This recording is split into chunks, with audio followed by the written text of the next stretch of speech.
रूपा, ये गार्ड ने कैसी चप्पलें पहनी हुई हैं? पता नहीं सर। आओ जरा बात करते हैं। राकेश, क्या मजाक है ये? कहीं तुमने बोतल काट कर चप्पल क्यों बना रखी है? तुम्हारे पास चप्पल नहीं है? और चप्पल छोड़ो, शूज क्या तुम्हारे? कोई क्लाइंट हमारी कंपनी में आएगा तो वो क्या देखेगा? गार्ड बिना शूज के, और ये तमाशा कर रहा है। क्यों हमारी कंपनी का नाम बदनाम करने में लगे हो? सर, आपकी कंपनी इतनी तनख्वाह ही नहीं देती है कि मैं जूते खरीद सकूं। पुराने जूते खराब हुए तो नए खरीदने की हैसियत नहीं थी, इसलिए बोतलों की चप्पल बना ली। 15,000 कम पड़ती है तुम्हें? कम पड़ती है? कितनी चाहिए? लाखों में करवाऊं? अरे 15,000 में तो इंसान अच्छे खासे जूते ले आता है, वो भी ब्रांड के। क्यों ड्रामे कर रहे हो? तुमसे एक जूते नहीं लिए जा रहे? 500-700 रुपए खर्च लो जूते पे। सर, 15,000 मिले तो जूते खरीदूं ना। तनख्वाह तो यहाँ पर 5,000 है मेरी, और उस 5,000 में से भी कट के 2-3 हज़ार रुपये ही मिलते हैं। और ऐसा एक महीने से नहीं, 2-3 महीनों से हो रहा है। तो आप ही बताइए, 2-3 हज़ार रुपये अगर महीने के मिलेंगे तो उसमें कहाँ से इंसान गुजारा करेगा? रोटी मिल जाए वही बहुत है, जूते कहाँ से खरीदूंगा? या तो तुम बेवकूफ़ हो या तुमने मुझे बेवकूफ़ समझ लिया। रुपा, ये क्या बोल रहे हैं? रूपा मैडम, आप ही बताइए ना।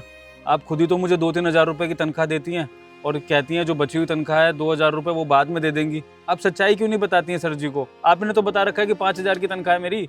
अबे ओ चुप कर। सर ये झूठ बोल रहा है। मैं इसको पूरे 15,000 देती हूँ। मुझे समझ में नहीं आ रहा है कि ये झूठ क्यों बोल रहा है। और सर, गरीब लोग ना ऐसे ही होते हैं। इसको चाहिए होंगे ज्यादा पैसे, इसलिए ना आपके सामने ड्रामे कर रहा है, और कुछ भी नहीं। सर जी, मैं झूठ नहीं बोल रहा हूँ। और रूपा मैडम पता नहीं क्यों। अबे ओ सोता ना, फालतू की बकवास मत कर। सर मैं तो कहती हूँ इसको जॉब से निकाल देते हैं। इसके ये ड्रामे जो है ना बाहर जाके करे, हमारी कंपनी में नहीं। समझ आ गई तुझे? आइंदा से ना ये ड्रामे कर मत लेना, वरना तुझे नौकरी से निकाल दूंगी मैं। राकेश, तुमसे ये उम्मीद नहीं थी। हमारे इतने सालों से तुम काम कर रहे हो और आज ये नौबत आ गई, तुम्हें झूठ बोलना पड़ रहा है, तमाशे करने पड़ रहे हैं। हमारी कंपनी का नाम मिट्टी में मिलाना चाहते हो क्या? सर छोड़िए ना, इसके क्या मुंह लग रहे हो? हमारी इंपॉर्टेंट मीटिंग है, उसके लिए चलते हैं, हम लेट हो रहे हैं। हाँ चलते हैं। और राकेश, अगली बार जब मैं आऊँ तो पैरों में अच्छे जूते होने चाहिए, और अगर ना ले पाओ तो वो भी बता देना। तुम्हारी जगह यहाँ पर किसी और को खड़ा कर दूंगा, बहुत लगे हैं लाइन में। इसको। सर मेरी बात तो सुनिए। सर भी अजीब बातें कर रहे हैं। अरे जब मुझे पैसे मिलते ही नहीं है पूरे, तो मैं कहाँ से जूते खरीदूंगा? हे भगवान, आप ही इंसाफ करो। रूपा, ये गार्ड क्या कह रहा था? इसको सैलरी पूरी नहीं मिलती है। सैलरी का डिपार्टमेंट मैंने तुम्हें दे रखा है ना, तुम्हारे होते हुए मुझे बातें सुननी पड़ रही है। ऐसा क्यों है? सर वो झूठ बोल रहा था। कहाँ आप उस गार्ड के बातों में आ रहे हैं? पक्का ऐसा कुछ नहीं है ना? नहीं सर, ऐसा कुछ भी नहीं है। सर ये जो छोटे लोग होते हैं ना, ऐसे ही होते हैं। बस ये ना पैसे हटने के बहाने ढूंढते हैं, और कुछ भी नहीं। आप इसके बातों में मत आओ। आप बस अपने मैनेजर के ऊपर ट्रस्ट कीजिए। मैं बाकी ऐसे शिकायत का मौका नहीं आने दूंगी, और मैं इसको देख लूंगी बाद में। आप चलिए, मीटिंग के लिए लेट हो रहे हैं। ध्यान रखा करो ऐसे लोगों का।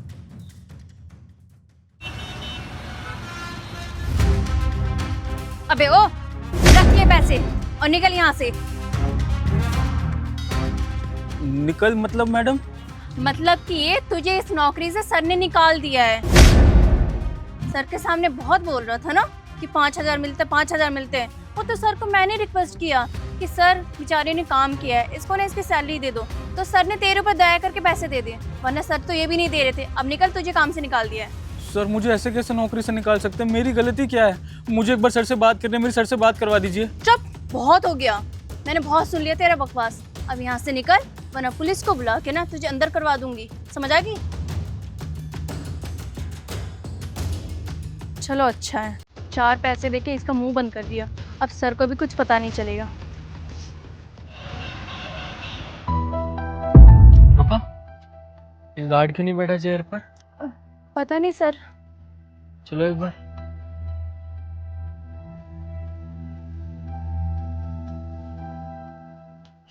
ये गार्ड गया कहाँ? आसपास भी नजर नहीं आ रहा। हमारी कंपनी बिना गार्ड के चलेगी अब? पता है तुम्हें कुछ? कहाँ गया वो? नहीं सर, मुझे तो नहीं पता, लेकिन हाँ उसने बोला था कि वो जॉब छोड़ देगा। मुझे लगता है कि उसने जॉब छोड़ दिया। मैंने उसको बहुत मना भी किया था कि जॉब मत छोड़ो, लेकिन उसने मेरी एक बात नहीं मानी और पैसे लेके चला गया। सर ये ना गरीब लोग ऐसे ही होते हैं। अब किसी ना किसी को तो बुलाना होगा ना उसकी जगह। आना जरा।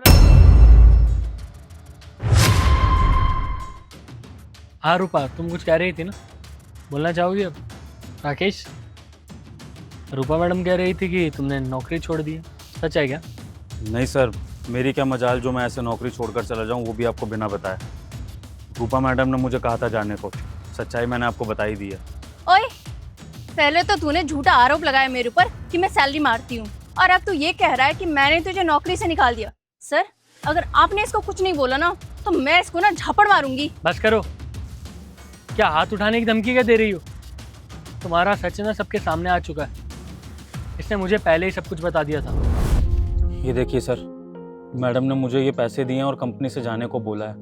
कह रही हैं कि आपने कहा है कि मैं यहाँ से चला जाऊँ ये पैसे लेकर। लेकिन मैंने तो उसे ऐसा कुछ करने के लिए बोला ही नहीं। फिर तो साहब मैडम जी यही चाहती हैं कि मैं इस कंपनी से चला जाऊँ, क्योंकि मैं आपके आगे उनकी सच्चाई ला रहा था ना, और वो ये बर्दाश्त नहीं कर सकती हैं। सर मैं झूठ नहीं बोल रहा हूँ, पिछले 8 महीनों से मैडम जी मुझे 5-5 हज़ार की तनख्वाह बताती हैं मेरी, और उसमें से भी 2-3 हज़ार रुपये देती हैं काट कर। साहब मैं आपकी कंपनी नहीं छोड़ना चाहता, भले मुझे तनख्वाह कम मिल रही थी, लेकिन आपसे जो मुझे इज्जत मिलती है मैं उस इज्जत के लिए ही काम करता हूँ यहाँ पर। साहब अगर आपको फिर भी लगता है कि मैं गलत हूँ या मैं झूठ बोल रहा हूँ तो आप कहेंगे तो मैं यहाँ से चला भी जाऊँगा, और मुझे पैसों का लालच नहीं, आप रख सकते हैं। तुम्हें कहीं जाने की ज़रूरत नहीं है, मैं समझ चुका हूँ कि दिक्कत कहाँ आ रही है। कंपनी से तुम नहीं, कोई और जाएगा। कितनी अच्छी समझता था मैं तुम्हें, तभी कंपनी की सारी भागदौड़, सारा मैनेजमेंट सब तुम्हारे हाथ में दे दिया। अरे लोगों को सैलरी देने जैसा लॉयल काम तुम्हें मैंने दिया, और तुमने क्या करा? सारा भरोसा मेरा तोड़ दिया, घपलेबाजी करी। शर्म नहीं आती? 15,000 बेचारे की सैलरी है, कितना ही कमा लेता होगा। हाँ, 15,000 में आजकल घर चलते हैं क्या? और तुम उसमें भी टाका मार रही हो। तुम्हारी सैलरी कितनी है? 70,000। कम पड़ते हैं क्या? अगर सच में कम ही पड़ रहे थे तो मेहनत करती ना, प्रमोशन पाती, सैलरी बढ़वाती, या एक बार आकर कह ही देती ना कि सर मेरा गुजारा नहीं होता, एप्रिसिएशन चाहिए, करता मैं कुछ। लेकिन इस सब के बजाय तुमने क्या चूज़ किया? एक गरीब का हक मारना। हाँ, आज वो तुम्हारी वजह से वो प्लास्टिक की बोतल को काट के चप्पल बनाकर घूम रहा है। हाँ, चप्पल नहीं खरीद सकता अच्छी, और मुझे तो मालूम भी नहीं कि 2 वक्त की रोटी भी ढंग से खा पा रहा होगा या नहीं खा पा रहा होगा। रूपा, अपने फ़ायदे के लिए ना किसी के साथ इतना भी गलत मत करो कि एंड में जाकर तुम्हें ही भुगतना पड़े, क्योंकि कर्मा लौटकर तुम्हारे पास ही आएगा। Sir, I am really sorry, मुझसे बहुत बड़ी गलती हो गई है। मैं बस लालच में आ गई थी, लेकिन हाँ, मैं ना इन सब के पैसे दे दूंगी, मैं सबके पैसे लौटा दूंगी। लेकिन सर प्लीज़ मुझे माफ़ कर दीजिए। पैसे तो तुम्हें देने ही पड़ेंगे, और अगर नहीं दोगी ना तो पुलिस को ना बहुत अच्छे से आता है पैसे निकलवाना। लेकिन मुद्दा ये नहीं है कि पैसे तुम दोगी या नहीं, मुद्दा ये है कि तुम इस कंपनी में अब रहकर काम करोगी या नहीं, क्योंकि तुम जैसी औरत को ना अब इस कंपनी में मैं नहीं रखूँगा, जो इतना घपला इतने टाइम से करती आ रही है। ये तो बेचारा मेरे सामने आगे से मेरी बात होगी, इसने मुझे अपने हाल बता दिए। इसके जैसे और भी लोग होंगे ना कंपनी में जो अपनी आवाज़ नहीं उठा पा रहे होंगे, जिनके साथ तुमने गलत किया होगा, क्योंकि सैलरी सिर्फ तुम इसको नहीं देती, कंपनी में और भी लोग हैं जिनको तुम सैलरी देती। और आज के बाद मुझे इस कंपनी में दिख मत जाना, और टाइम से अगर लोगों के पैसे नहीं लौटाए तो तुम सोच भी नहीं सकती मैं क्या क्या कर सकता हूँ। Now get out.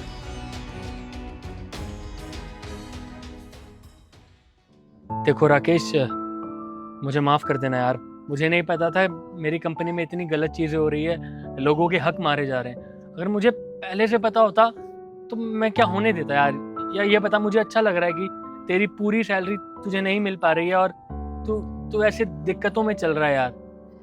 तुझे तो पता है ना, पहले कभी ऐसा हमारी कंपनी में हुआ नहीं, कितने सालों से काम कर रहा है तू। बस मैंने गलत इंसान पे भरोसा कर लिया, इसी वजह से ये सब दिक्कतें हुई। सर आपको माफ़ी मांगने की ज़रूरत नहीं है। ये तो जो भी फ्रॉड किया रूपा मैडम ने करा ना, बस आपने एक ही गलती करी कि आपने गलत इंसान पर भरोसा कर लिया। और मैं आपके यहाँ से कभी ऐसे नौकरी छोड़कर नहीं जाऊँगा, क्योंकि आप इंसान बहुत अच्छे हैं और अपने काम करने वालों का ख्याल भी रखते हैं। बस आप अगली बार किसी भरोसे के बंदे को ये काम दीजिएगा सैलरी बांटने का, वरना खुद ही बांट दीजिएगा। गलत हाथों में पैसे जाएं, उससे अच्छा है कि आप ही बांट दे थोड़ा सा टाइम निकाल के, बाकी जैसा आपको ठीक लगे। मैं ना ये नौकरी छोड़ूंगा ना बाहर किसी को बात बताऊंगा, आप चिंता मत करिए। सही बात है। और हाँ, मैं अभी कपड़े बदल आता हूँ और अपनी ड्यूटी पर लग जाता हूँ। ठीक है जी? हाँ, और कैबिन में आके मुझे मिलना, तेरे लिए नए जूते लाया हूँ। धन्यवाद सर।